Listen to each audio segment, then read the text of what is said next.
The summer is over. A disappointing time for some, but for us, we are thrilled because it means another exciting season of ballroom boxing. Hi again, everybody. I'm Larry Michael. Great to be back with my partner, Jon Saraceno. And Jon, I've seen your vacation slides from the summer. Isn't it great to be back? It is good to be back with my partner, Larry Michael. And this is our 10th anniversary of ballroom boxing and our 60th show, Larry. Can you believe it? Yes, and we hope you are ready for a great night of boxing, folks. Let's take a look what's on the agenda tonight. In the ballroom tonight, Henry Buchanan and Brian Norman. Buchanan has a lot of potential from Washington, D.C. Norman hits very hard. Yeah, Norman's regarded in Georgia as the hardest punching super middleweight. Let's see if he could do it tonight. 6-round super middleweights, and Buchanan has an unbeaten record on the line tonight here in the ballroom. We're going to see Emmanuel Nwodo and Willie Herring. Nwodo, a very tough, hard-hitting cruiserweight. They say, John, he hits like a heavyweight. Oh, he's a big puncher. ESPN used him in an exhibition, and they practically had to tear him off the opponent during that fight, Larry. Interesting contrast tonight in styles in that fight. 6 rounds, cruiserweights in the ballroom. Also one of the favorites here in the ballroom, Jed Phipps returns looking to keep his winning streak alive against Tom Cameron. We've seen Cameron before. He is a wild man, John. He really is. That's a great description. We saw him fight over in Dover, Delaware.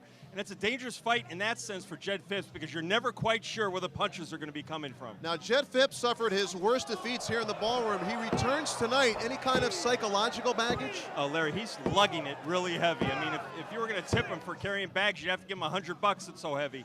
Jed Phipps was stopped twice here in Glen Burnie, Maryland. He's a young fighter, but he's been unable to show, even though he has power, that he can sustain stamina in the ring, and his chin is a question mark. He's got to try to erase those doubts. It starts here tonight. Cameron and Phipps, a very interesting heavyweight showdown here in the ballroom tonight. So there you go, folks. It's going to be a great night of boxing. Happy anniversary to the ballroom, our 60th show. You too, Larry. All right, ballroom boxing coming your way after this timeout.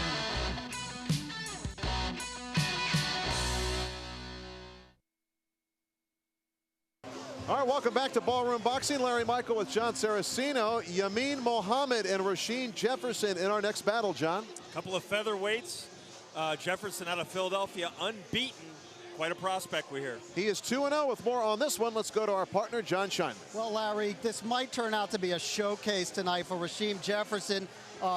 Very highly touted amateur coming out of Philadelphia. He's known as a very slick boxer puncher, and he's getting an opponent tonight that took the fight just like we saw earlier on one-day notice. Yamin Mohammad, 2-5 record. He's considered a pretty durable guy, but I have a hunch this might be fair. There's a chance this one might be lopsided in Jefferson's favor. We'll be back with Pat O'Malley and the introduction of the fighters in a moment. Welcome back to Ballroom Boxing. Now let's go to Pat O'Malley for the introduction of the fighters. And now, ladies and gentlemen, Ballroom Boxing presents this 4-round bout in the featherweight division. Your referee in charge is Gary Campaneschi. Judging the bout at ringside, Kenny Chevalier, John Gradowski, and Bill Holmes. The timekeeper is Don Risher. The scorekeeper is Malik Waleed. This 4-round bout in the featherweight division. And now, the Warriors. First to my left, out of the red corner, wearing the dark blue trunks with white trim. He weighed in at 125.25 pounds. He hails from Dayton, Ohio. His record, 2-5, 2 KOs. Please welcome to the ballroom, Yamin Mohammad. Out of the blue corner, wearing the black trunks with white. He weighed in at 124.75 pounds. He comes to us from the city of brotherly love, Philadelphia, Pennsylvania. His record, 2-0, 1 via the KO. Please welcome to the ballroom, Rashiem, Rich and Famous Jefferson. Is that because he wants to be or he is? He's headed in that direction. And now we're going to head to the tail of the tape. Both these fighters 22 years old, but you know what? If you could put boxing trunks on a tail of the tape, Jefferson would win. Well, we've heard a lot about Jefferson. Highly touted. We hear he's got a lot of ability. And we're going to find out in just a few seconds. I'm getting vertigo looking at his trunks. And maybe that's the point for the opponent to get vertigo. I'm telling you. I mean, for a guy like you to get it, what's going to happen to the guy in the ring up close? Fight is underway. And as we heard Jon Scheinman mention, Mohammad with a losing record. Jefferson is unbeaten. And we'll see how they match up. I think George Foreman once had a couch in that print back in his heyday in the 60s. Needed a lot more material, though. Yeah. George, Larry Michael said that. I bought a grill, George. Yeah. Well, you're on his team then. There've been a lot of those suckers bought. Question about that. Mohammad not backing down at all from the hot shot, Jefferson. Good shot. The left hand by Jefferson. Now Mohammad in retreat. You see the classic boxing pose by Jefferson. Very schooled as an amateur, but the pro game entirely different. Nice jab by Jefferson, catching Mohammad off balance. And a lot of great amateurs, most of them are unable to make the transition to the professional game in a meaningful fashion because it's entirely different. There's a lot of guys who've had very limited amateur backgrounds that turned out to be terrific pros. Tell you right now, Mohammad's roughing Jefferson up a little bit, taking him out of his game plan.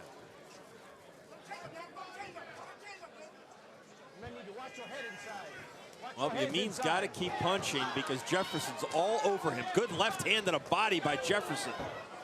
And Yamin trying to hold him down with his neck.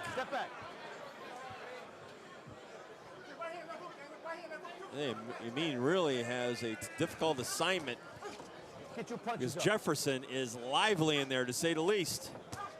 Jefferson throws some power behind his shots. We have not seen it connect yet. And a quick left hand. He threw a left hook there, about a 10-inch left hook that was so fast, basically saw his hand coming back. You mean you missed it? Basically. Oh, nice counter by Mohammad, but Jefferson comes right back with a power shot. I like Jefferson because he digs downstairs, too. There's a body shot, just like you say. Yep. Right on cue. Thank you, Mr. Jefferson. No Mr. Jefferson jokes now. I don't know if Mohammad wants to be up against the ropes right now. It's not the right place to be for him. Well, he's got to get his jab going to try to make Jefferson think twice. But he's lunging into him and getting caught.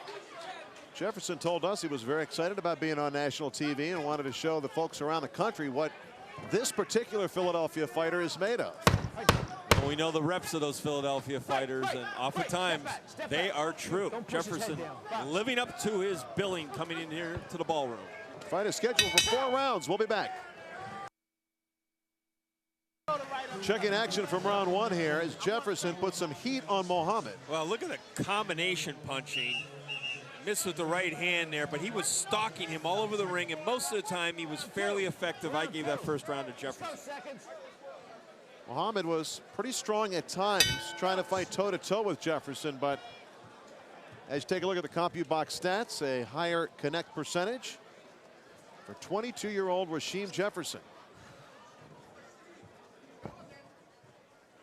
Round 2 underway. This fight scheduled for 4 rounds. Rashiem Jefferson is in the animal print, I guess you'd call it. And Mohammad's in the blue trunks with the right and gold trim. Good left hand by Jefferson that time, and there's a huge cut over the eye, the left eye of Mohammad. Neutral corner. Gary Campaneschi sees that immediately, and they're going to check this out. Couldn't tell if it was a headbutt or not. I think I heard Gary Campaneschi say we've got a headbutt. I'm not sure, though.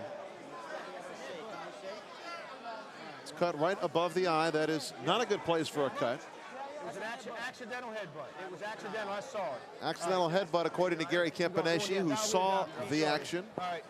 Neutral corner. Neutral corner. Neutral corner. They're going to let Mohammad continue, but I'm not so sure they'll let it continue that long. Accidental headbutt. John, what's the call on this, Jon Scheinman? Well, if they don't get through the second round, Larry, it's going to go into the books as a technical draw, especially since it was an accidental headbutt. After this round, they go to the scorecard. Just a 4-round fight.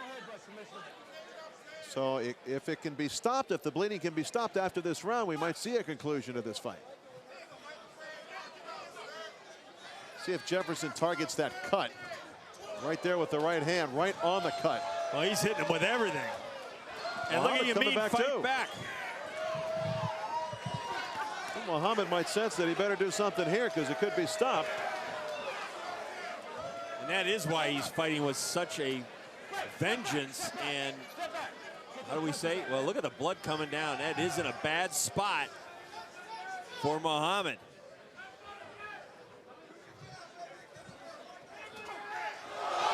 Oh, goodness, a flash knockdown. Mohammad puts Jefferson down just when you thought Jefferson had him. Wow, that was some right hand right on the kisser. And the one thing I liked about Jefferson was I thought he was always on his P's and Q's defensively. He holds his hands up high. He got caught. Wow.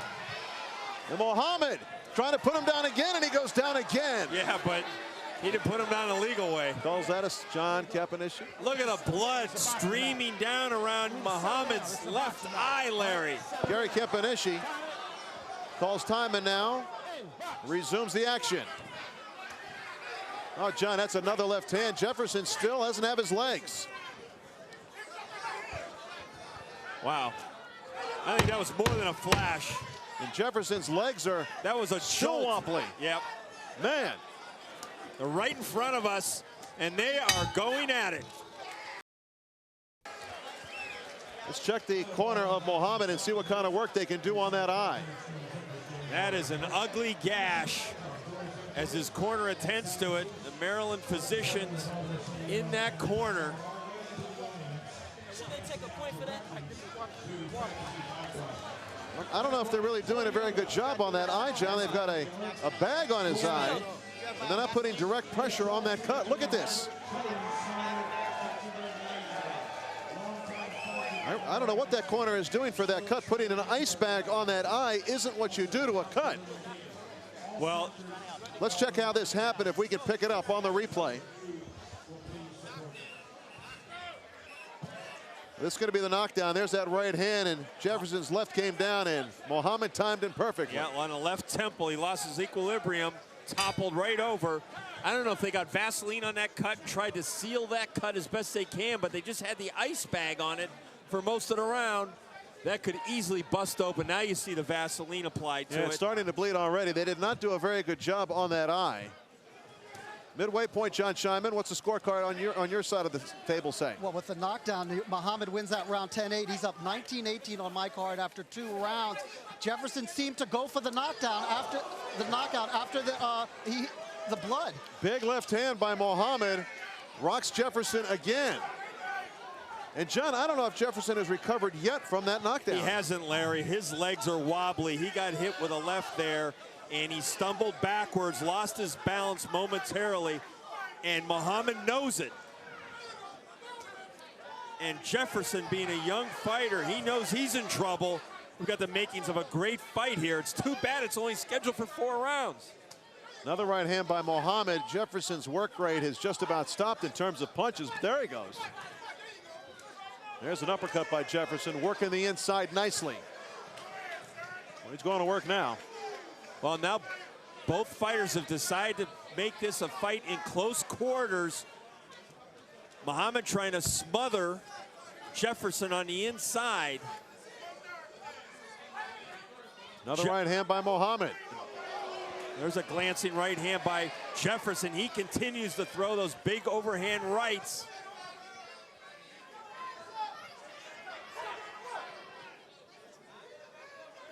Now that cut eye, they're going to take a point away from Jefferson.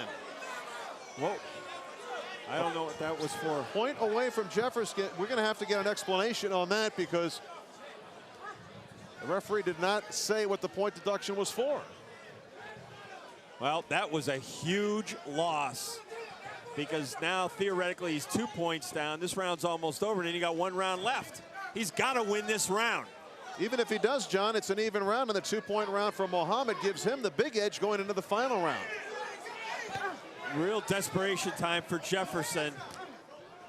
Well, we talked at the top of the fight that Jefferson was highly touted. A lot of potential. That cut eye is beginning to bother Mohammad. He wanted this fight to continue. He was adamant about it in his corner. What a tough guy. If the fight ends after this round, Jon Scheinman, they'll go to the scorecards, correct? Absolutely, Larry. Nice right hand by Jefferson. Combination punching. Bringing some heat right now. Mohammad blinking because that blood is going in his left eye, Larry. It's a long round. That timeout during the course of the round has extended this round. Jefferson just misses a left hook. Mohammad still has some pop, gets Jefferson to the body. Good body punching by Jefferson. Great work to the body by Jefferson with Mohammad up against the ropes. The fourth and final round of this exciting fight coming up next. Back to action from round 3 as Mohammad staggered Jefferson. Well, that was a great round for Jefferson, I thought, for the most part, but he lost a point for a low blow, and I've got him losing by 1 point going into the final round, Larry. CompuBox stats in favor of Jefferson in round 3 with the 53% connect percentage. And they're going to take a look at the cut on Mohammad. Quickly, Jon Scheinman, your scorecard with the final round upon us. I agree with Jon Saraceno, 28-27. Jefferson has got to score a knockout here, Larry, on my card, and he hasn't shown the power to do it so far. Cut eye of Mohammad didn't get any worse, really, since it happened with that accidental headbutt. Jefferson made one critical mistake, and he may pay for it. And he dropped his hands and got hit with that right.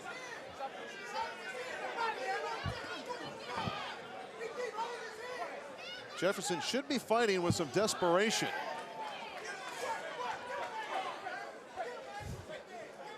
One out of Jefferson's 2 wins has come by way of knockout. Straight right hand by Jefferson scores, and Mohammad now fighting defensively. And you know what? I don't think he can really afford to do that, but some of it's exhaustion. And some of it is he figures, hey, I had a huge second round. The last round, they deducted a point from the other guy. He's got to figure he's ahead, I should be winning the fight. Yeah, no doubt. But what if he loses this round and ends in a draw? And maybe he's satisfied with that. I don't know. Another right hand by Mohammad catches Jefferson on the way in. Both these guys using borderline tactics on the inside, grabbing each other's heads, going across the throat. I think Mohammad has put up a better fight than Jefferson expected, John. He's been very game, and all that Jefferson can handle here tonight, and vice versa. Jefferson is a terrific prospect. But now there will be some questions about that chin. Well, no doubt. He's been knocked down in this fight and rocked on another occasion. I just like the way Jefferson turns his punches over. He throws short, compact, hard shots. That's what professional boxing's about. It's not pity-pat. There's Mohammad now dancing the night away. Theoretically protecting a lead, but you're never sure in this sport. He may be dancing himself into a draw, or worse. Jefferson doing some good work along the ropes. Not a lot of power left for either fighter. What a gutty performance by Mohammad, though. With the blood dripping into his eyes, blinking, having Jefferson all over him. There's a pot shot with the right hand by Jefferson, right on that cut. Mohammad's going to need some stitches after this. This has been a great fight, especially a 4-rounder. I'd love to see if this go 10 rounds. I don't think either guy has any. Hey, wait a minute. Here's Gary Campaneschi warning Jefferson of the low blow.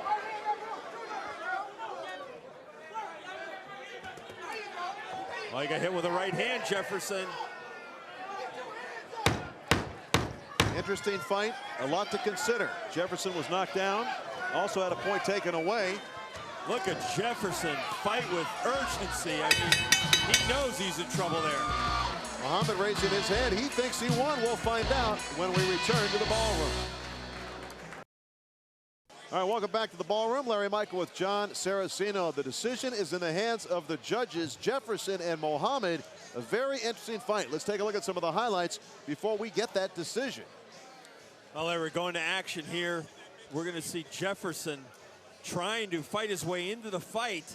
after getting knocked down and really came on strong because he knew he was trying to work on that cut of Mohammed's. Accidental headbutt in the early going opened a gash over the left eye of Mohammad. And you got a chance to see the knockdown, which could have been the biggest single punch of this fight. Well, there's no question. That punch turned the fight around. A right hand by Mohammad, nailing Jefferson, who had dropped his left momentarily. And that one punch could make the difference. Very close fight. Let's see who won it from Pat O'Malley. Your attention, please, ladies and gentlemen. How about a fine round of applause for both boxers?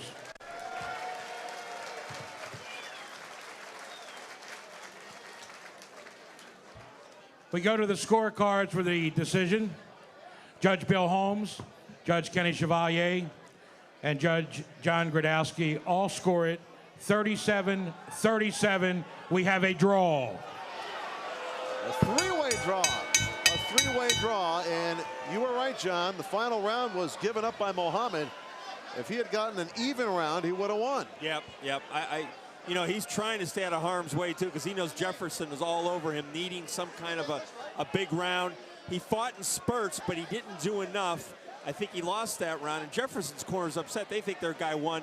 They're lucky they got out of here with a draw because his fighter was knocked down and had a point deduction for low blows in the third round. Taking a look at some of the action of a very close fight. And it was a good fight. And if you're just looking at it from punches, and I know you have the CompuBox numbers, you know, if you really looked at who won the fight, Jefferson probably fought the better fight. Right. He had better stats, but he went down on that punch. The point deduction means this fight is a unanimous decision draw. We'll be right back with Jon Scheinman and an interview with both fighters.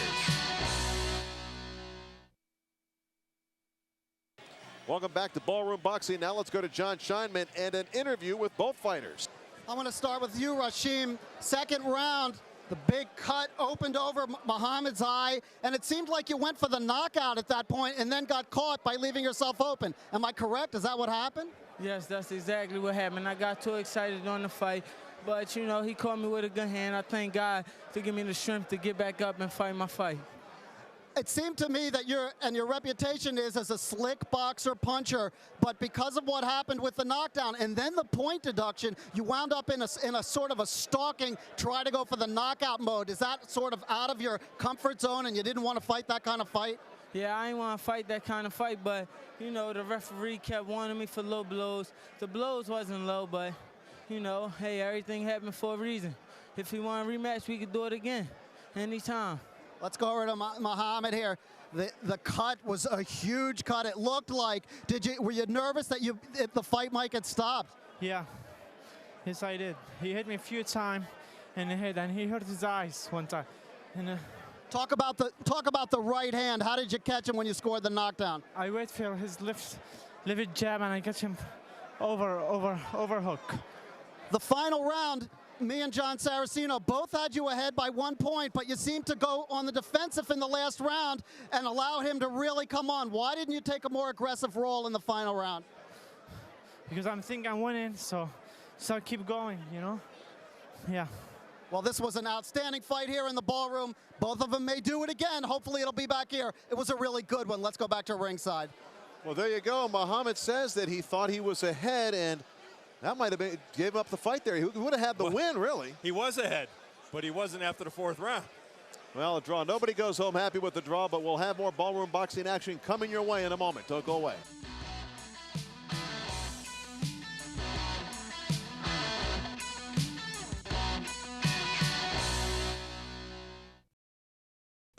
Welcome back to Ballroom Boxing. Larry Michael with Jon Saraceno. We have a very, very competitive matchup in the ring. Emmanuel Nwodo and Willie Herring. John, this one, he can pick a winner. It's going to be tough. Well, Nwodo is a terrific puncher. His opponent, a bit of a journeyman, but we've seen surprises in the ballroom before, Larry. Let's get more on this one from Jon Scheinman. John. Larry, Willie Herring fought 10 of the first 14 fights of his career as a heavyweight, and he said to me that he didn't since he didn't have to make weight, he just didn't train that hard. He fought as high as 234 in his career. He decided his career wasn't going anywhere. He decided to get serious, go down to cruiserweight, which he made Your attention, please, ladies and gentlemen. He's fighting at 195 pounds for this fight. He says he's ready. Nwodo, like Jon Saraceno said, huge knockout puncher. The only 2 losses of his career came in Africa, so he's undefeated in the U.S. This is going to be a good one. We'll be back with Pat O'Malley and the introduction of the fighters in a moment. Welcome back to Ballroom Boxing. Now let's go to Pat O'Malley for the introduction of the fighters.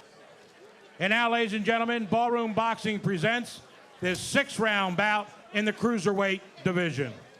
Your referee in charge is Bill Holmes. The judges at ringside, Kenny Chevalier, John Gradowski, and Don Risher. The scorekeeper is Gary Campaneschi, and the timekeeper is Lawrence Breeze. Introducing the boxers. First to my right, out of the blue corner, wearing the black trunks. He weighed in at 195.25 pounds. He comes to us from Oviedo, Florida. His record, 9-2-2, 2 KOs. Please welcome to the ballroom, Willie Beat Guns Herring. To my left, out of the red corner, wearing the blue trunks with white. He weighed in at 195. He now calls Baltimore, Maryland home via Enugu, Nigeria. His record, 12-3, 9 KOs. Please welcome to the ballroom, Emmanuel Chukwu Woto. Bill Holmes, the referee for this one. Woto, very confident man. See if he can back it up. Let's take a look at the matchup, John. Nwodo with a 5-inch height advantage. Let's see how Willie Herring at 5'10" deals with that. It's all about styles, and this one is an odd physical matchup with Nwodo, a much taller man. Herring's got that familiar look. Got to take those gloves off the short, stocky, muscular. And a lot of tattoos. Angry looking tattoos.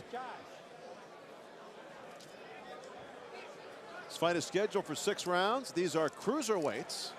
Yeah, got to take the gloves off ring. Take them off. Well, we've got a bit of a problem here, but we're ready to go. Woto try to rush Herring. Herring try to rush Nwodo. So here we go. Woto is in the blue trunks. Herring in the black trunks. John, we practiced that name all night. Let's hope we don't butcher it. See Herring trying to get inside the reach, and Woto.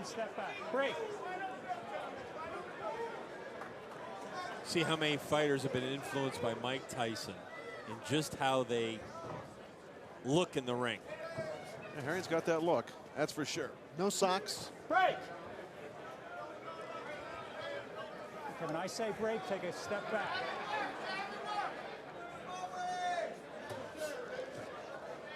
We understand Herring's quite the chess player. I don't know if this will be much of a chess match. Because we'll see. Nwodo's a big puncher, and I don't think he wants to fool around. But right now, it is the center of the ring, and that's kind of how Herring's fighting. Being very cautious in the opening moments of this first round, and with good reason. That was a amateurish lunging uppercut or left hook from the outside by Nwodo. Took the words right out of my mouth. Was an amateur type move. He was way too far on the outside, and he really could have got countered. He was off balance. He almost fell down. Yeah, he did. He's all wound up.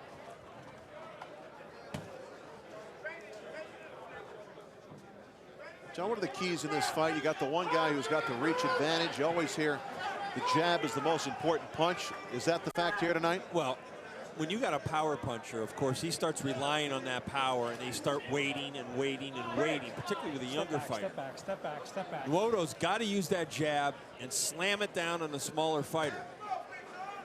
And obviously, Herring's got to use good body movement and get inside that way and be in some kind of a crouch where he's not going to get hit and fire up.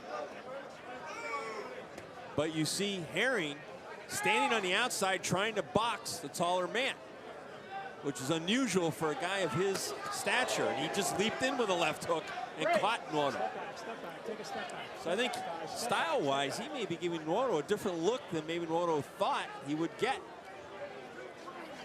Good first round for Willie Herring. Controlling the tempo of the fight. And Nwodo really hasn't found any kind of rhythm yet, John. He's off balance. And he's waiting. That could change, however. Got to get that jab going. Miss with a counter right hand, Nwodo. Tactical first round from Willie Herring and Emmanuel Nwodo here in the ballroom. More action coming up from Michael's 8th Avenue. Let's take a look at action from round one as Herring did a good job. There's a glancing blow. Got him, cuffed him really, got him with the wrist, but still. Good first round for Herring. According to the CompuBox stats, he connected on 10 punches. That was 4 more than Nwodo. I think you're right. I think Nwodo had trouble with Herring's style in that first round. And Herring did fight a tactical fight from the outside, which is unusual for a guy 5'10", fighting a big puncher who is, what, 6'2", 6'3", Nwodo is.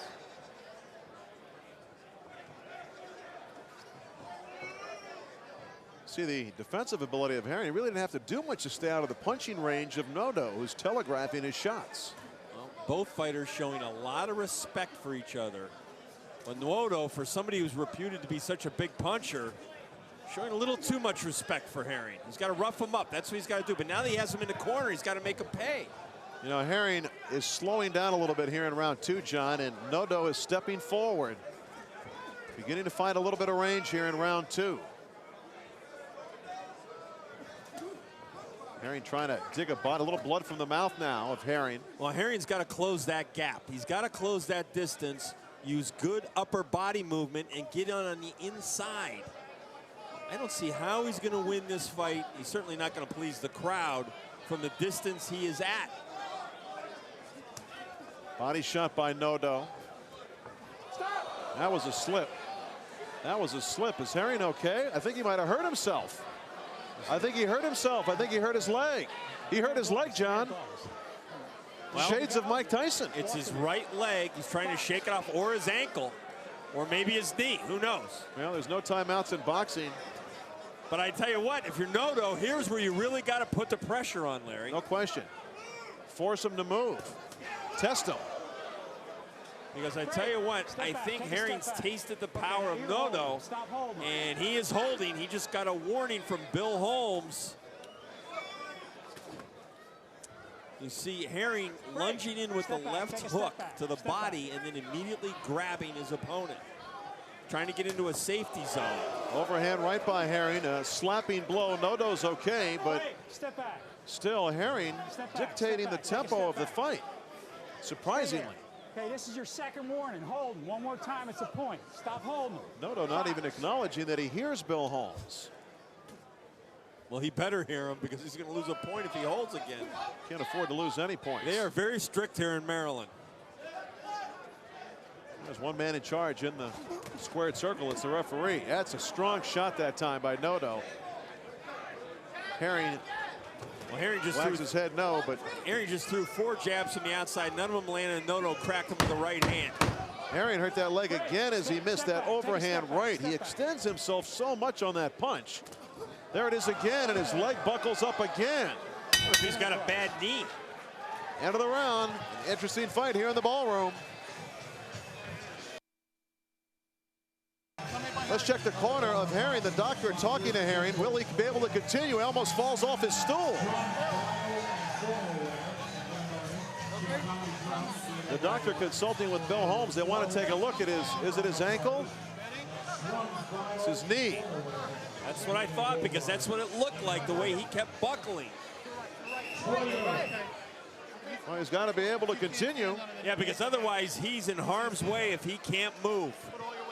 especially with a puncher like Nwodo. Jon Scheinman, if he quits, what happens? If he cannot continue, what happens? 2 rounds are in the books, Larry. They ought to go to the scorecards under the Maryland State Athletic Commission rules. Even if he has to retire from the fight? Yes, it'll be a TKO. That'll be a TKO. If you Yeah, can't right, continue. right. Sorry, That's I what I'm didn't mean to saying. go to the scorecard. TKO for Nwodo. And I'm telling you right now, Herring, if he can't walk, he can't fight. You There's know no what? doubt about that. I think they're going to call this fight. He's going to say he's going to try. Wow. Interesting situation. Herring's going to try to gut it out. He's going to fight hurt. He's getting a free break here right now. Yeah, how much time is he allowed here? I didn't think he was You allowed either any got to time. be ready to fight and get out there. I mean, there wasn't a low blow or anything involved. They give him really the benefit of the doubt. I don't know if he's going to be able to stand up. Gonna have to wait and see. Keep your punches up. Bill Holmes warning them for a low blow. Now, this situation is no secret to Emmanuel Nwodo, who watched that unfold in front of him. Let's see if he can take advantage of the injured leg of Herring. Now, Willie Herring, not much of a puncher, only 2 knockouts to his credit in 14 fights. See, when Herring extends himself and has to flex that leg to its max, it gives way. You can see him right now dancing and favoring that leg. Well, Nwodo's got to step up the effective punching. You know what? He's winging shots from the outside, Larry, instead of cutting the ring off and going to the body. He's got an injured man right in front of him. He doesn't know what to do. And somehow Herring continues to control the fight, just incredibly.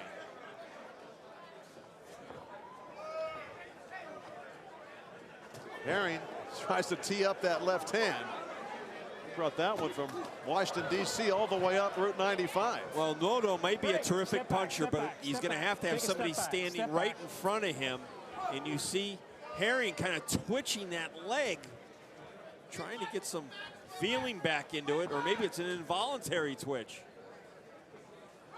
There are times when he looks fine under his legs, and then there's times when he extends himself. And I think he's going to have a hard time throwing that right hand. That was a rabbit punch, illegal, but... Well, he also got picked up off the floor, which is illegal. Herring hurt his arm, hurt his leg. At least it hurt him when he threw the right hand. He hasn't thrown many right hands in this round. This is a very bizarre fight. This is one of the most bizarre fights we've had at the Ballroom. Step back. Continues to shake that right leg. This is a fight, too, where judges have to really concentrate on the fight, what punches are landing, because it's such a weird experience. That's a good comment, John, because you could lose your focus just because of what's going on in there. Good body shot that time by Nwodo. Punch was blocked by Herring.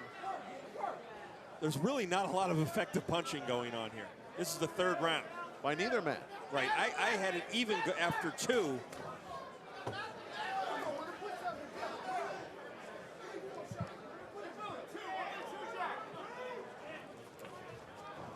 That was a shoulder block that time by Herring. No knockdown. Round 3 winding down in one of the oddest fights we've ever seen in the Ballroom. And more of this to come. And one of the strangest rounds.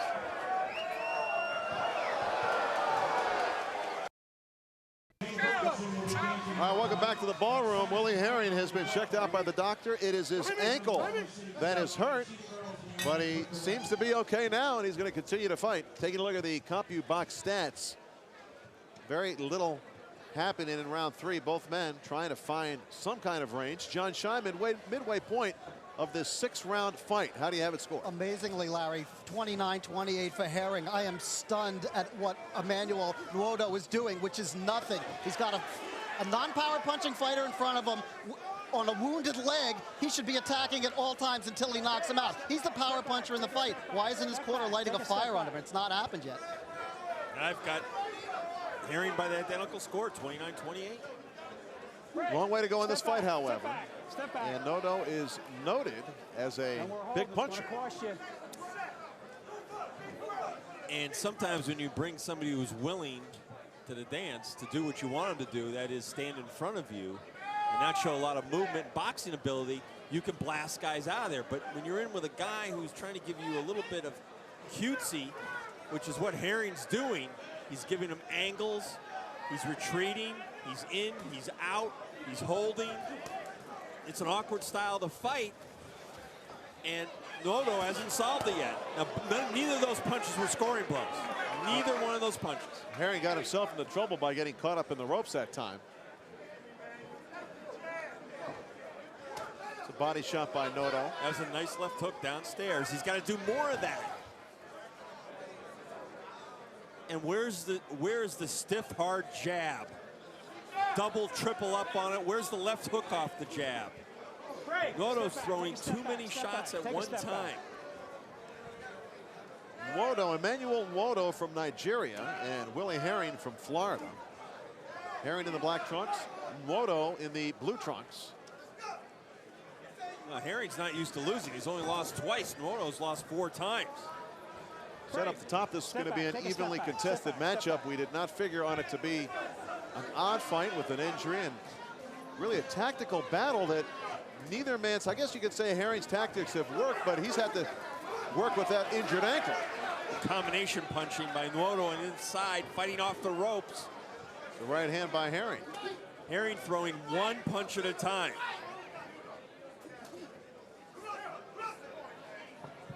And trying to do it from the outside against a taller, leaner fighter.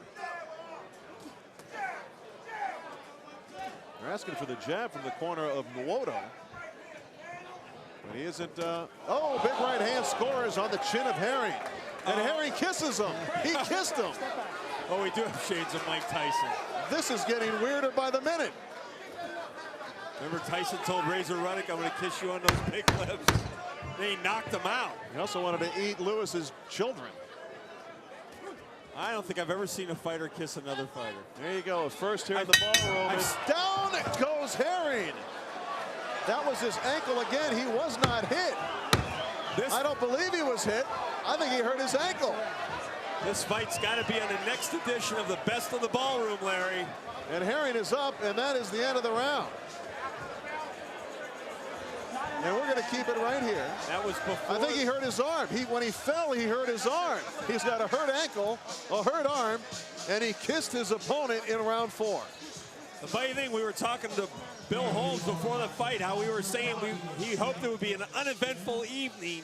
He's got just the opposite with this fight, Larry. He's got his hands full. The doctor checking Herring for the second time. He hurt his ankle in the early going. And there he missed a punch and fell on his arm.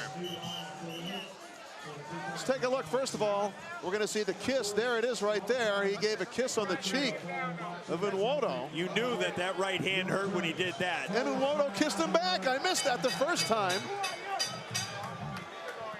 And this fight is over. This fight is over, as there you saw Herring fall.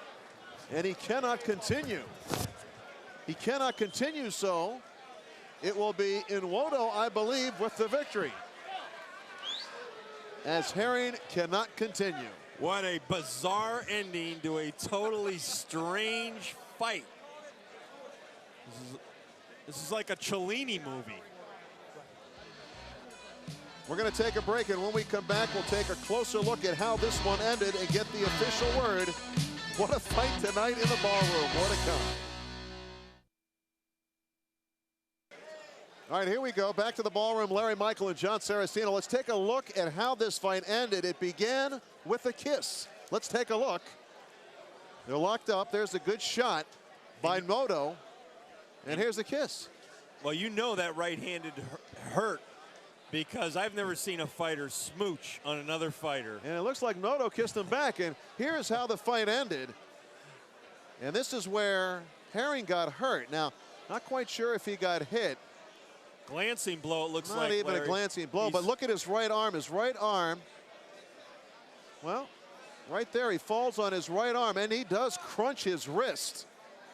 And there you see the grimace. He was off balance and fell on that right arm or wrist and apparently twisted it, unable to continue. Nwodo gets a victory in a bizarre evening. No doubt about it. Let's hear the official word from Pat O'Malley. Your attention, please, ladies and gentlemen. At the advice of the physicians at ringside, referee Bill Holmes stops the bout after 4 rounds, and the winner by TKO, Emmanuel Chukwu Nwodo. Nwodo gets the win. Smattering of boos here in the ballroom. An unsatisfactory ending, that's for sure. But on the scorecard and on the record, it will be Nwodo the winner. Let's take another look at how Herring got hurt. There was really no punch landed there. He hurt his wrist, and that is how it ended. Right there, he fell on his wrist. No doubt about it. And the winner is Nwodo. So let's talk to the winner of this bout. And Emmanuel Nwodo, he's all smiles, and he's standing by with Jon Scheinman. Emmanuel, what did you think when he went down and hurt his leg the first time? Well, I see how, before I say anything, I just want to thank God Almighty for giving me this opportunity to prove myself once again. The victory belongs to him. Well, I see he trained hard. He was coming out strong, but I can see he was winding up, coming out without any balance. So what I have to do is to step around him so he can get out of, balance. And you seemed frustrated and unable to land your power shots because he was a crafty small fighter. Yeah, and he was like running everywhere. It's like he doesn't want to fight, so I just have to take my time and pick my shots. What did you think when he kissed you after you landed the big punch on him? Yeah, he's just trying to intimidate me, but I was like, you get more of this. This is just the starting. Considering how the fight ended, is this still a satisfactory victory for you? Yeah. Because I thank God that I know I will still win him. I was planning to even knock him out. But I still thank God it went this way because I know what I can do. Well, Emmanuel Nwodo comes away with a very strange victory here in the ballroom. He still gets the win. Let's go back to ringside to Larry and John. Well, there you go. Just when you thought you've seen it all, another big shocker here in the ballroom. More ballroom boxing coming up from Michael's 8th Avenue. Welcome back to Ballroom Boxing. Larry Michael and Jon Saraceno. We have unbeaten Henry Buchanan taking on Brian Norman, who is 4-1. And John, this is a very compelling matchup. Buchanan with a load of talent. He does have a load of talent. Very good amateur career. He's off to a 4-0 career as a pro. He hasn't really fought anybody. His opponent tonight is regarded as a very big puncher, so this could be the classic styles matchup. There is Buchanan with the shades, and there is Norman kind of bored with it all. With more on this one, let's go to our partner, Jon Scheinman. Larry, Henry Buchanan comes into this fight as one of the most highly touted prospects in the Washington, D.C. area in a long time. He really showed his stuff in his last fight, fought on Layla Ali's undercard, and had a sensational one-round blowout knockout. But tonight in Brian Norman, he's facing a guy who delighted in taking this fight. I don't know if Buchanan knows, Norman, tough amateur, 17-1 record, didn't go to the Nationals because he has 4 kids. His only loss was to a 10-0 fighter. This should be the best round we've seen in a while. We'll be back with Pat O'Malley and the introduction of the fighters in a moment. Welcome back to Ballroom Boxing. Now let's go to Pat O'Malley for the introduction of the fighters. And now, ladies and gentlemen, Ballroom Boxing presents this 4-round bout in the super middleweight division. Your referee in charge is Malik Waleed. Judging the bout at ringside, Gary Campaneschi, John Gradowski, and Don Risher. The scorekeeper will be Bill Holmes, and the timekeeper is Lawrence Breedsey.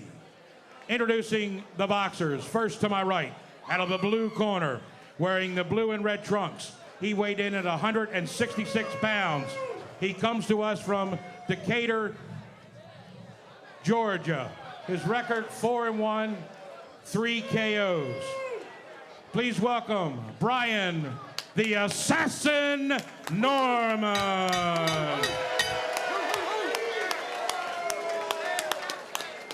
To my left, out of the red corner, wearing the white and blue trunks. He weighed in at 172 pounds.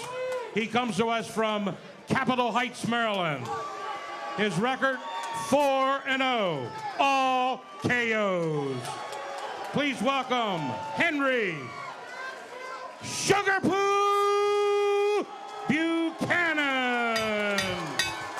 I love the way Pat O'Malley says sugar poo, John. He does have a way with words, doesn't he? This ought to be a good one. Let's take a quick look at the matchup. Well, Henry Buchanan weighing 172. Remember, as an amateur, he basically fought as a welterweight. It's a lot of weight for him to be carrying. You see the rest of the numbers, very even. Little tension between the two camps. Seems Norman a little annoyed with the ring entrance of Sugar Poo. And he's got some physique, Brian Norman. Looks a little like me, huh? What do you think?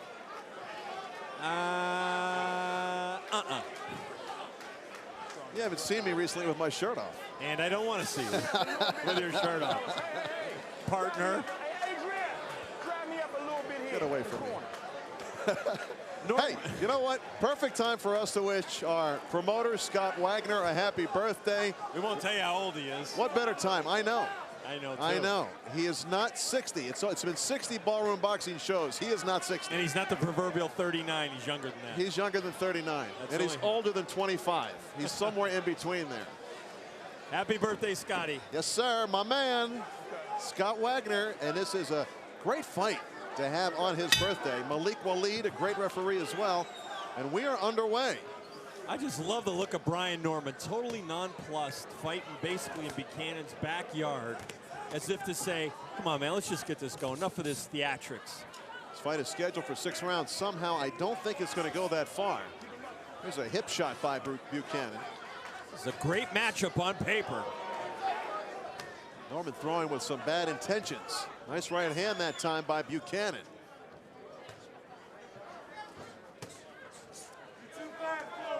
You see how strong Brian Norman looks. Any added pressure on Buchanan? He is the young gun. He's fighting close to his hometown, Washington, D.C. Got a lot of family and friends here tonight. I would say there is. Let's face it, there's always pressure on these guys when they climb up those steps. But being a local product and trying to continue to get better and improve and having a lot of, your family in the crowd, that creates great expectations for a fighter. And Brian Norman wants to shatter those tonight. Out of Decatur, Georgia. One member of the boxing commission down there said he is the hardest punching fighter out of the state. I'm not sure what that necessarily means, but a warning there from the referee to Buchanan to keep his hands up. You know, physique doesn't necessarily translate into power. No, it doesn't. Nor skill. Norman's got some skill, though. Score with the right hand there over the left of Buchanan. And he's got some power. Yeah, he does. It's a nice left hand by Norman. Buchanan's got power as well, though. Should be a great matchup. See the small little things with Buchanan, the head feints, the slipping. He is well schooled. Now Buchanan weighed in 172, 6 pounds heavier than Norman, but you can see he's much softer.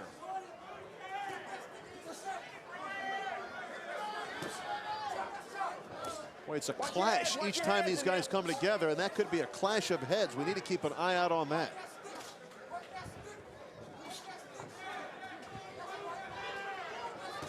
Oh, that left hand scored.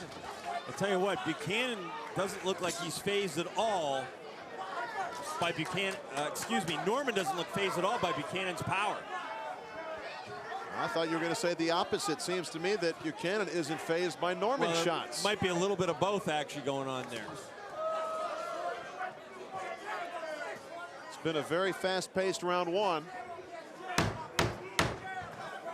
Tough round to call here. This fight scheduled for 6 rounds in the ballroom, coast to coast. We'll see in a moment. Let's take a look at action from round one. Nice overhand right by Norman there. Connects. That was a good shot. I gave him that round. I thought it was a good start for the fighter from Georgia. Taking a quick look at the CompuBox stats, you see Buchanan with a slight edge on the percentage.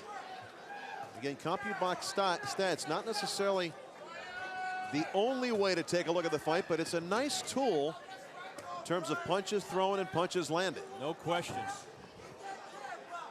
And right now, Buchanan's got to continue to land that jab. He's in and out. He's fighting a very interesting style against Norman.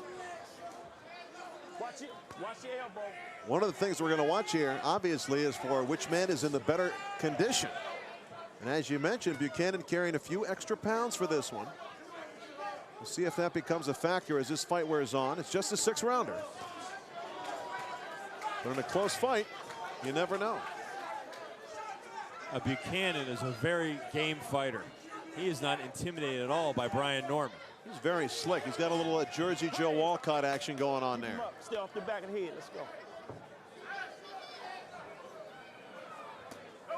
Moving, feigning, just trying to fake his man into something. And Norman being very cautious on the outside. I think the head movement of Buchanan has slowed Norman's pace down a little bit. He's a little confused. Can't quite find the target. Really like that head movement by Buchanan. It's very subtle. Wow, see that move right there? Yeah. How he, very slick. Quick of foot. It's my first chance to see Buchanan in action. It's a leaping left hand by Norman, followed by a right. Oh, he's got to get off those ropes there.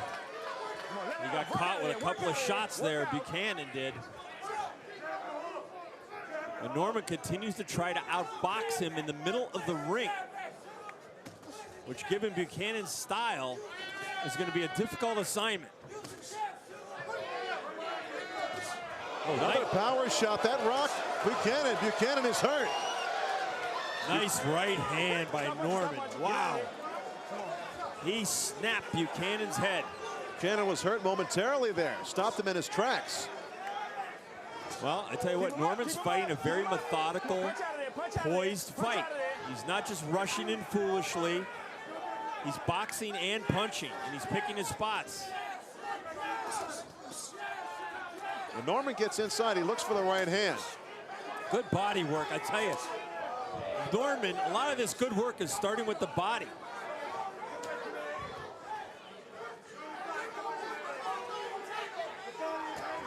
It's too far outside to throw that left hook, and too sweeping by Buchanan. Norman taking the play away from Buchanan here in round 2, but Buchanan scores with the right hand and follows it with the left. Good combination punching by Henry Buchanan. And Norman wobble at the end of round 2.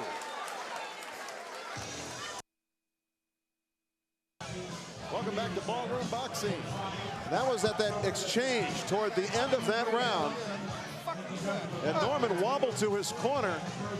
And the tide turned right there in the final 10 seconds of round 2. Well, there's no question that Buchanan landed a series of combination punches with the right hand and the left hook that had Norman all shook up. And now with that cut, let's see how the momentum of the fight could change here entering the 3rd round. I don't believe the cut is a terrible cut. It's in a bad place. Don't think it's that bad, however. Round 3 underway. John Scheinman, what's the scorecard say? Well, despite the big flurry by Buchanan at the end of the round, I have Norman ahead 20-18. I thought he dominated the 2nd round. He continues to control the center of the ring, Larry, and he continues to do good body work to keep Buchanan off of his game. The big flurry was excellent and may have tipped the tide, but right now Norman is ahead on my card. Taking a look at the CompuBox stats in round 2, very close again.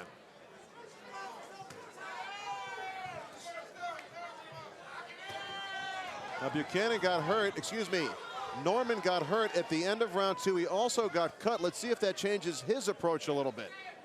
Well, right now it looks like he's back in the middle of the ring, jabbing. And that cut is opened up. It's already bleeding. And Norman's flinching a little bit here in the 3rd round. But he's continuing to press the attack into the body of Henry Buchanan. Buchanan's timing Norman, though, John. He's timing Norman with the left hand, followed by the right. And you can see Norman getting a little frustrated right now. And Norman's legs don't look like they're all under him, Larry. Good right hand by Buchanan. Buchanan's liking this. He's smiling, a right hand. Norman's in deep trouble. He's about to go. He's got no legs. And the referee does the right thing. This fight is over. Just that quick. Sugar Buchanan turns the tide with an onslaught and causes the referee to step in. Norman protests, but I'm telling you right now, Jon Saraceno, I thought Malik Waleed could have stepped in a little earlier, in fact. Perhaps, but he gave Brian Norman every chance to try to fight his way out of it. I think he stopped at just about the right time, actually. And Norman's upset, of course. He was a game fighter, but Henry Buchanan broke him down, and it started at really in the middle of the second round when he began to land those combination punches. And even though Norman was punching terrific to the body, there you see Norman from Decatur, Georgia. Yeah, Buchanan just kept moving forward, giving Norman enough angles to make it a very difficult fight. And then, geez, he just unloaded Larry in that third round. He smelled blood just like a shark in water, and Buchanan really finished the deal. The overhand rights began to land. He timed him with the left, followed with the right, and you can see the smile on Buchanan's face. He knew he had his opponent, and that was the shot. Right, he's stumbling around. He doesn't quite know where he is. And those are unanswered direct punches to the head. Malik Waleed, a real strong official, didn't let this one go too long. Yeah, because right now he's about out on his feet. Let's face it, he's flailing around. That's just reflexes and guts. So good stoppage by the referee. And what a sensational fight at the Ballroom. Like to see Buchanan back in the Ballroom sometime. There is Norman. He is okay. He's disappointed, but he will be okay.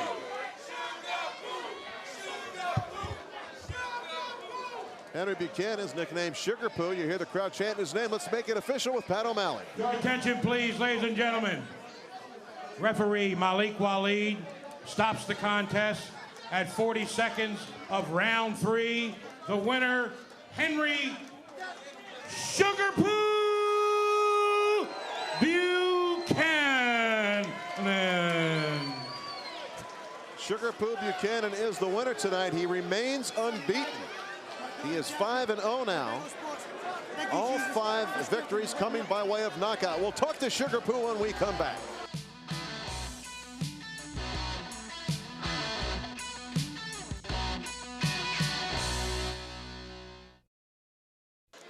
Thrilling finish to the one we just saw. Henry Buchanan victorious. He is now 5-0, all 5 wins by way of knockout. Let's take a look at some of the action before we hear from the winner, Sugar Poo Buchanan.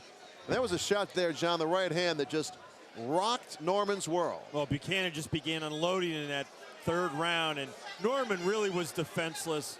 And Malik Waleed realized it. It was only a matter of time before he was going to jump in and halt the action. And it was a good stoppage, because at that point, Norman was in real trouble. And no doubt about it. Let's move up to the ring. John Scheinman standing by with the winner. Henry, all I can say is to start, wow, tremendous, tough fight. Let's start by talking about how you got Norman in trouble at the end. Well, to be honest, I can't really recall what punch it was. I think it was a lead right hand. But I set it up by a left hook to the body. Ishmael Allen been giving me good sparring in the gym. My manager, Lavelle Long, been making sure I don't have to work so I can spend all my time in the gym. Bodega Sports is in the house. First of all, I want to thank Jesus for waking me up this morning, giving me strength. I also want to say what's up to my...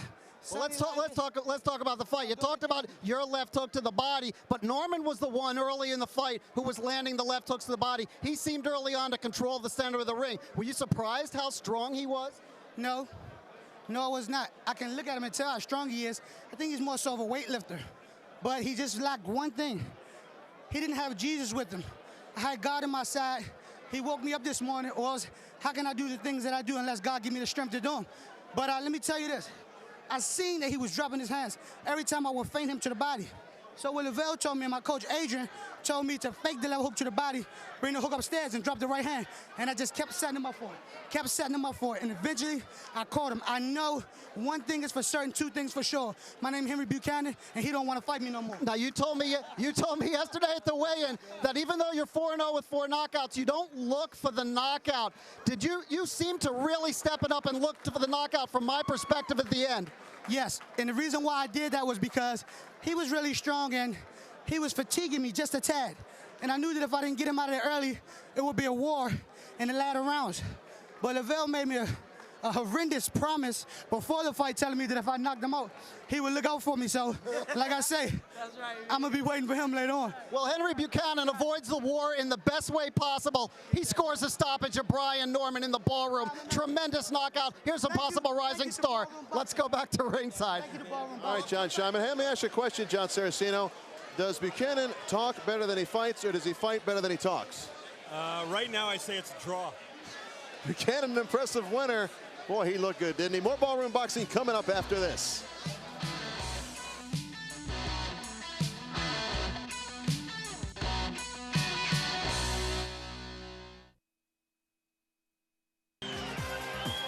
Welcome back to Ballroom Boxing. Now let's go to our main event.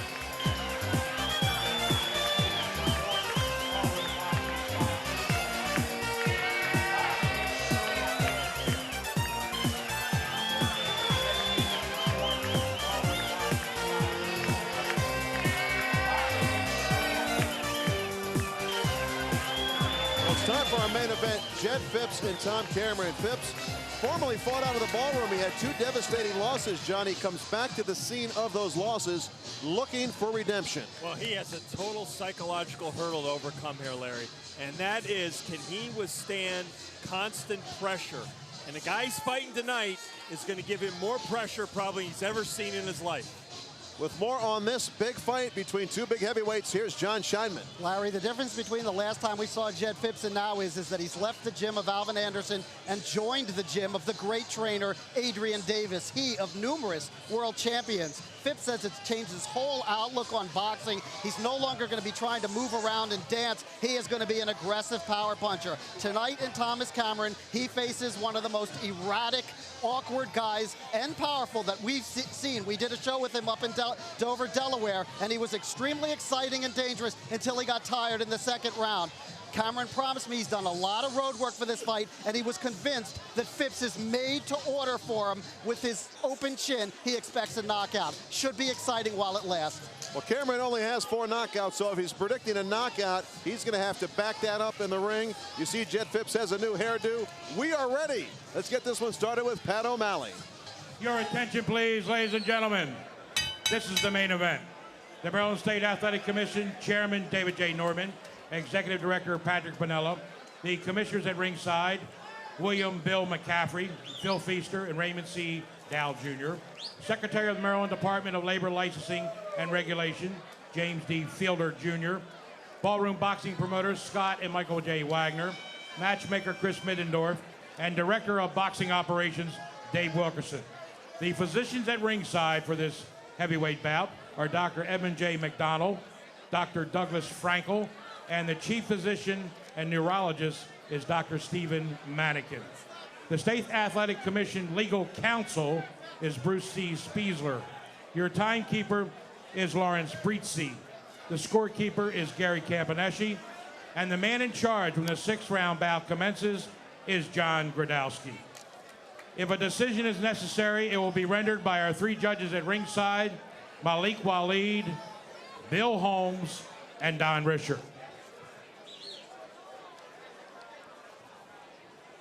It's time now to meet the combatants for this 6th round heavyweight ballroom brawl. This is the main event. First of all, to my right, out of the blue corner, wearing the gold trunks trimmed in black. He weighed in at 210 1/4 pounds. He hails from Wilmington, Delaware. His record, 13-7-2, 4 via the KO. Please welcome to the ballroom, Thomas the Ripper Cameron. To my left, out of the red corner, wearing the silver and black trunks. He weighed in at 217 3/4 pounds. He comes to us from Baltimore, Maryland, home of the Ravens. His record, 14-2, 8 via the KO. Please welcome back to the ballroom, Jed Phipps.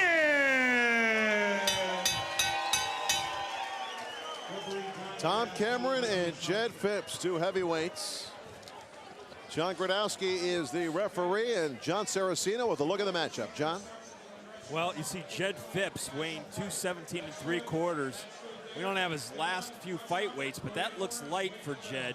Looks a little bit drawn tonight. Tom Cameron still only coming in at 210 1/4 and only 5'9", so Jed Phipps with a natural size advantage, theoretically, but Tom Cameron, a bull in the China shop. Well put, John. Well put. Now, Cameron looks mean. He's got the big, strong look, but he doesn't have the greatest boxing ability. So Jed Phipps had the good amateur background, knows how to box, and Cameron is just, well, he's Cameron. He is. He is one scary dude. Okay. Tom, are you ready? Jed, you ready? Bell. Box. Don't go away, folks. This one might not last very long.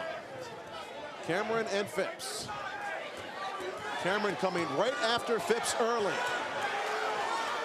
Well, let's see if Jed Phipps' chin is going to betray him again tonight, Larry. Because this guy is throwing bombs. Nice jab by Phipps. Thing about Cameron is he blows up after a round or two. Doesn't have a lot of stamina because of the muscular structure of his body. Jed Phipps trying to hold his ground on the inside, and he does got to pump that jab. Good body shot by Cameron. Cameron's eyes look like they're about to pop out of his head. Step back. I mean, that man is intense, the Ripper. Break. You need, listen to me. Jed Phipps' body looks a lot different than we've seen it. He looks slightly drawn. He doesn't look as muscular. That might be deceiving. We'll have to see how he fights tonight and if it's going to make a difference. Is he going to be the strong fighter he's been in the past? Good body punch by Jed Phipps. Draws the warning from Jon Gradowski for a low blow. Tom Cameron, a crude brawler, but this is the kind of fighter that Jed Phipps needs to be able to handle. You got to keep him up. This fight is scheduled for 6 rounds tonight. Low blow, and Cameron needs a break. Jed Phipps did need that.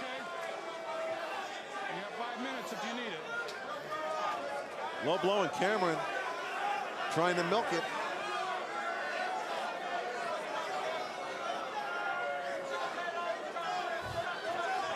Good. Okay, keep him up now.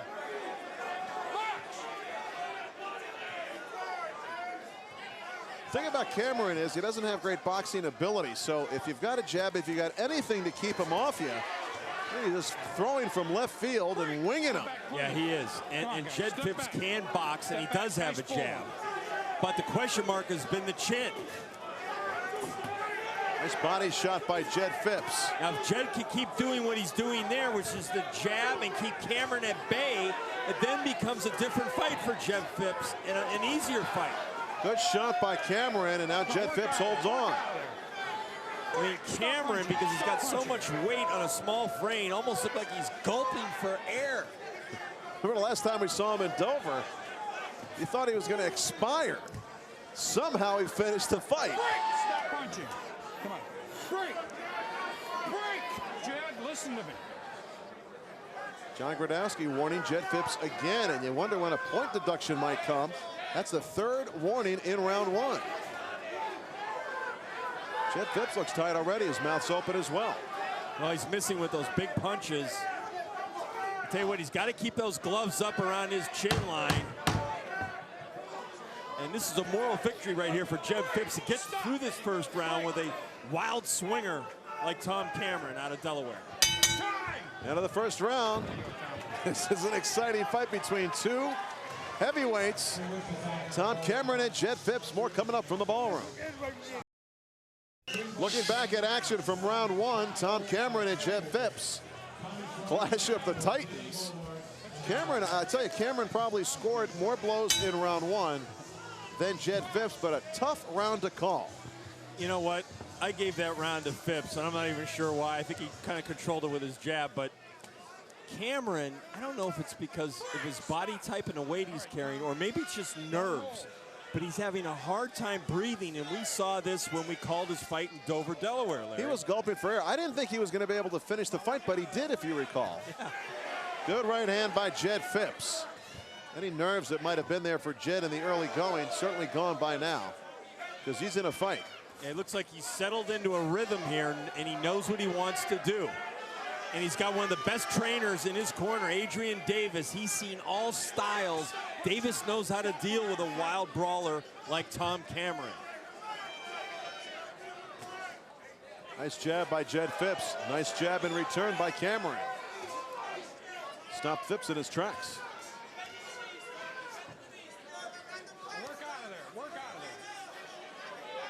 I mean, if you could see Tom Cameron gulping and gasping for air, it's a wonder he can punch. Nice right hand by Jed Phipps, right on the butt. And that's what he's got to do. Time that nicely. Step back. Clean punch. Clean.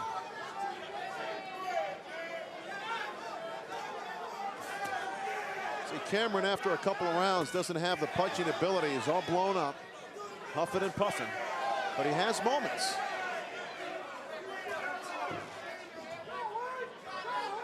He just looks like a swelled up bullfrog. Nice right hand by Cameron. And the thing is, how do you win the fight if you're Tom Cameron? Well, you got to try to, there's one way right there, go to the body and then upstairs. The only thing is, he's only able to. Oh, there's a big cut under the eye of Jed Phipps. Cameron's only able to fight in spurts. That had to be from a headbutt or a shoulder or an elbow. Uppercut by Cameron and a left hand by Cameron.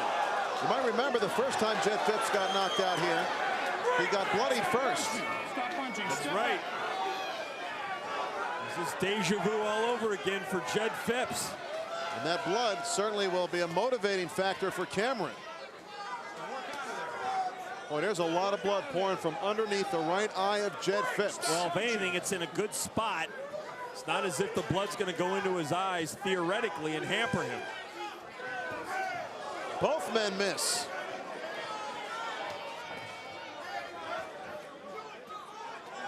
Well, Cameron continues to pound away at the body. He knows he's not going to outbox Jed Phipps from the inside. He's got to pressure him and then go upstairs and hope to land that one lucky shot. Complexion of this fight has changed. There's a low blow by Phipps. No warning from the referee. Round 3 is next in the ballroom.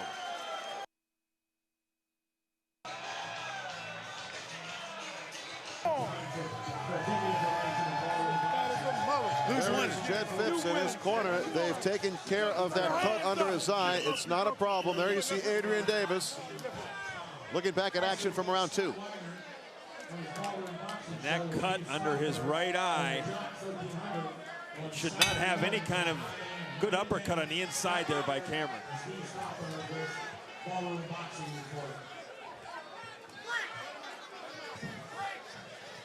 Going to bring in Jon Scheinman quickly for his scorecard. What do you think, John? Well, Phipps had a better round in the second, but he got busted up a lot, Larry, so I gave it to Cameron. He's up 20-18. Phipps, you know, he seems to get so befuddled when he takes hard shots. Good right hand by Jed Phipps that time, scores. Well, they're both going to the body, ripping away at the ribs. And that's a good strategy for Cameron. Of course, he's going to expose his head. But when Jed Phipps goes downstairs, he makes his jaw available too.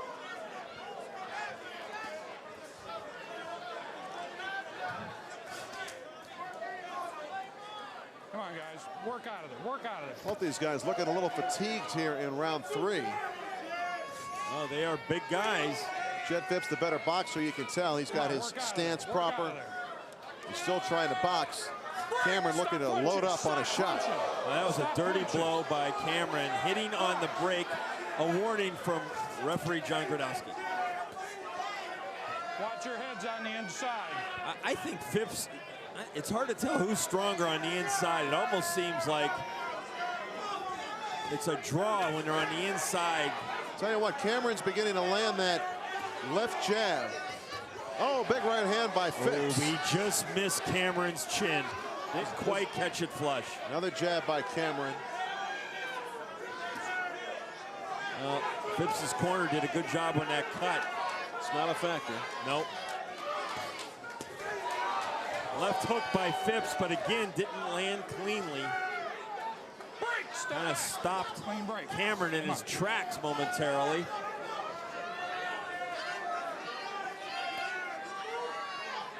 Now Cameron on the outside doesn't want to be out there, Larry, at the end of that jab.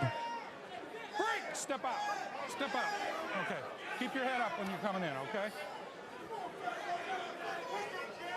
See, Phipps still boxing. You can tell Cameron, again, trying to find that one opportunity to land a big punch. But he's standing on the outside and he's not punching. And so he's a sitting duck right now for Jed Phipps. And Phipps scoring points from a distance. Yeah, if you're on the outside, you better be doing something, or he's rocking your head. He's not moving his head. He's a sitting target. The body punch on the jab by Phipps. Phipps beginning to grow in confidence here in round 3. I think you can feel that Cameron's getting a little weak. Cameron just does not have the stamina for a sustained attack. Watch your heads on the inside. If he could sustain his attack for 30 seconds or more, Jed might be in a lot more trouble. There's a left hand by Phipps as a counter. Scoring. This is a good round for Jed Phipps here, round 3. Time!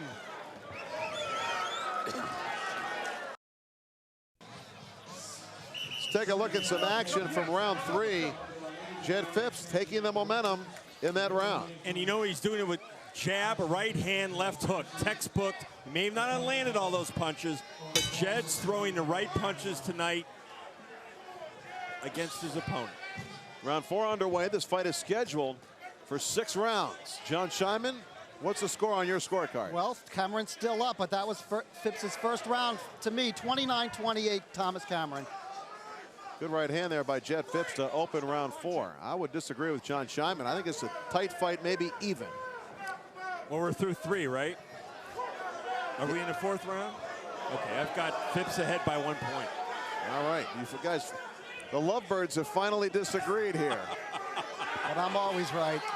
Oh, a forearm shiver by Cameron that scored. He hit him with his forearm that time. Hey, when you're in a fight, you got to do whatever you can. The other guy's bigger. I don't know if he's stronger, but right now, let's face it, Tom Cameron is up to his you-know-what. And he's got to use everything at his disposal, because Jed Phipps is teeing off, and he keeps moving forward, that big thrusting jab, and throwing the right hand behind it.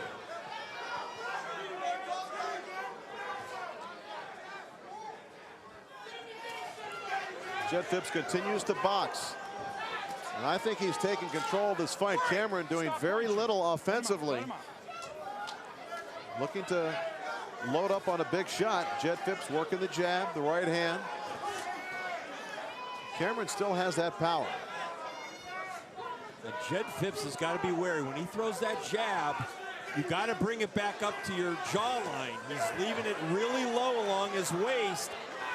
And if Cameron was just quick enough and smart enough, he could throw the right hand after Phipps jabs. There's a reason Cameron has a losing record, John. He's 13-17-2. Cameron in the gold trunks with the black trim. Jed Phipps in the silver trunks with the black trim. I mean, Cameron fighting on pure guts here. And now Phipps is going in for the you-know-what, Larry. He's right on him. Cameron trying to hold on. And right now, he's doing a good job of buying some time. See, he doesn't want to be on the ropes, but he's tired. He's using that for support. Jed Phipps doing the right thing, working the body and head. Cameron tries to counter. I mean, Cameron is gasping and gulping for air repeatedly. I mean, since the end of the first round. It's a nice jab there by Cameron, diving in with the left hand. Step back, break. Keep your head up, Tom. I mean, you got to give this much to Tom Cameron. He comes to fight and he does what he can with his skills. And it's a grueling fight for both these men. As much as Cameron is gulping for air, Jed Phipps showing some signs as well. Those body punches on Cameron by Phipps are starting to take their toll, Larry. Good overhand right by Phipps at the bell. And we'll be back with the 5th round here in the ballroom.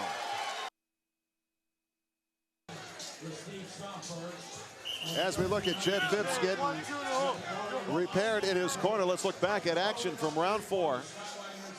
At the end of the round, Jed Phipps hurt Cameron. In fact, I think if that round had gone another 30 seconds, might have seen something, maybe a knockdown in that round. That was a big round, I thought, for Phipps. I've got him ahead 39-37 through 4 of this scheduled 6-round heavyweight bout in Glen Burnie, Maryland. Taking a look at the CompuBox stats, you see him there, Cameron, with a higher scoring percentage in round 4, surprisingly. Well, percentage-wise, because he probably didn't throw nearly as many, right? 13 to 34. Yeah, he only threw 13 to punches. 54. Right. I think Phipps had the more effective punches, however. No question.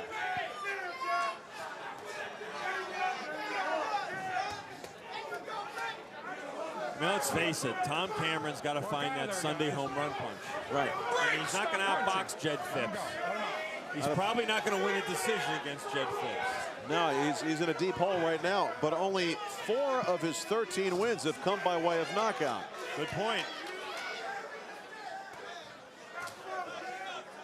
If you look up the word brawler in the dictionary, you will see a picture of Tom Cameron. That's what he is. Jed Phipps doing a good job of nullifying anything Cameron has to offer offensively. I mean, Jed Phipps has looked pretty good at times in this fight, let's be honest. Boxing nicely. You know what? I don't even know if he's a classic brawler when you think about it, because he really doesn't throw enough punches. He's a tough guy. He is a tough man. That's what he is.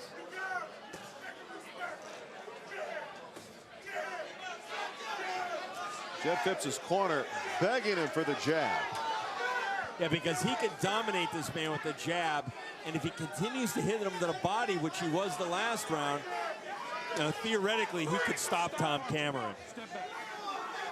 Because Tom Cameron is fatigued. And Jed looks fairly fresh.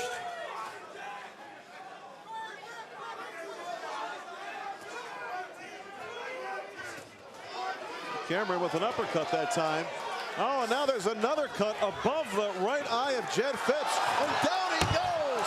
Out of nowhere, a right hand by Cameron. And Phipps is a mess. He is a mess. He's been busted open.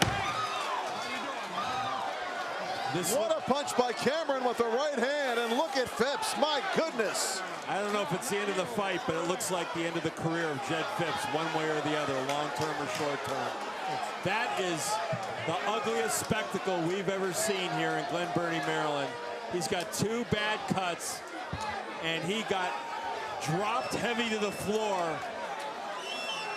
And our doctor wants to stop the fight, but I don't know if he will, and he did. Fight is over. The fight is over. And Tom Cameron gets the victory. And that was the right move by the Nevada doctors and the commission. Jed Phipps is upset, but he's got no reason to be upset. He got caught with a shot, and his career is in serious jeopardy if he has one left in boxing. Let's take a look at how this one ended.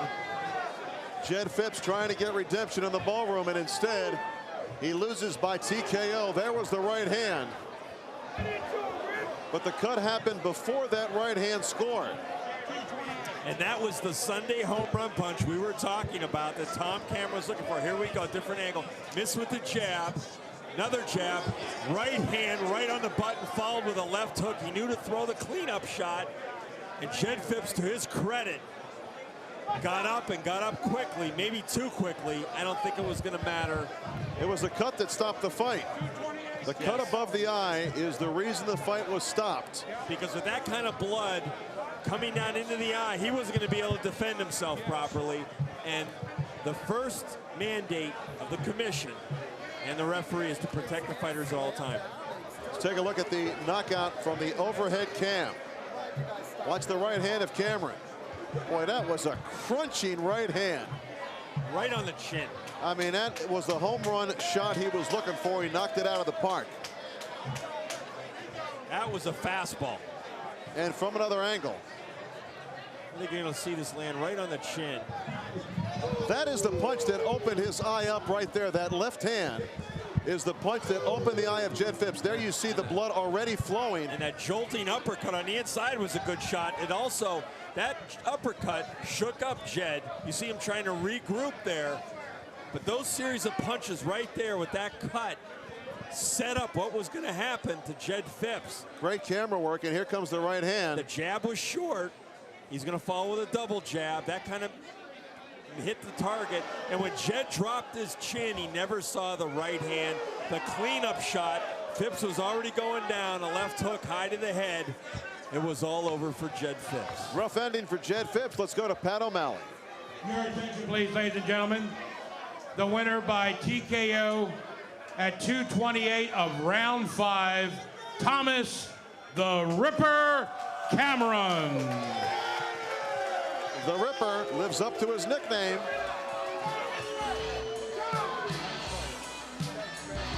We'll be right back with Jon Scheinman and an interview with the winner. Welcome back to Ballroom Boxing. Let's take another look at how this ended before we hear from the winner.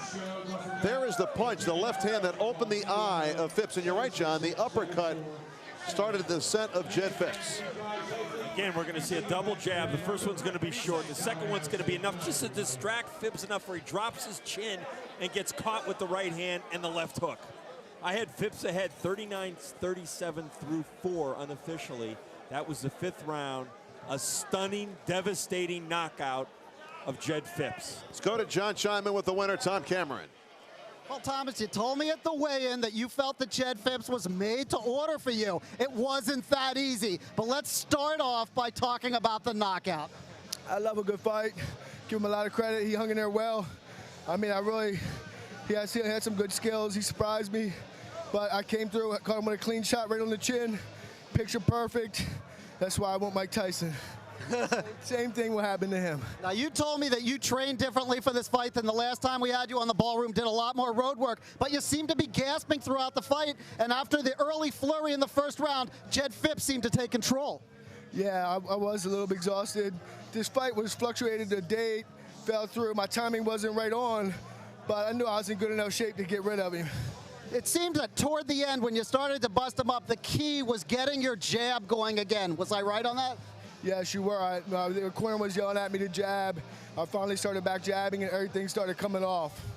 What was it about Jed Phipps that you thought was going to be easy for you coming into this fight? Well, tall guys normally are lanky, not a whole lot of power, but he did have good power. He shook me up on occasions, but I knew I could weather it, and I knew I could get to his chin eventually. I got a question for you. Your record, I think, is 14-17 now. How the heck are you going to get Mike Tyson in the ring? I know you've been calling him out. Well, a few more fights like this, and my aggressiveness and power, I'm sure, will prevail, and I'll get some big fights. Whether it's Tyson, he might be washed up, but we'll get somebody in there. Thomas Cameron, body beautiful, the Ripper, gets the win in the Ballroom over Jed Phipps. Let's go back to ringside. Girl. Hi, Allie. Hi, Jeannie. I love you guys.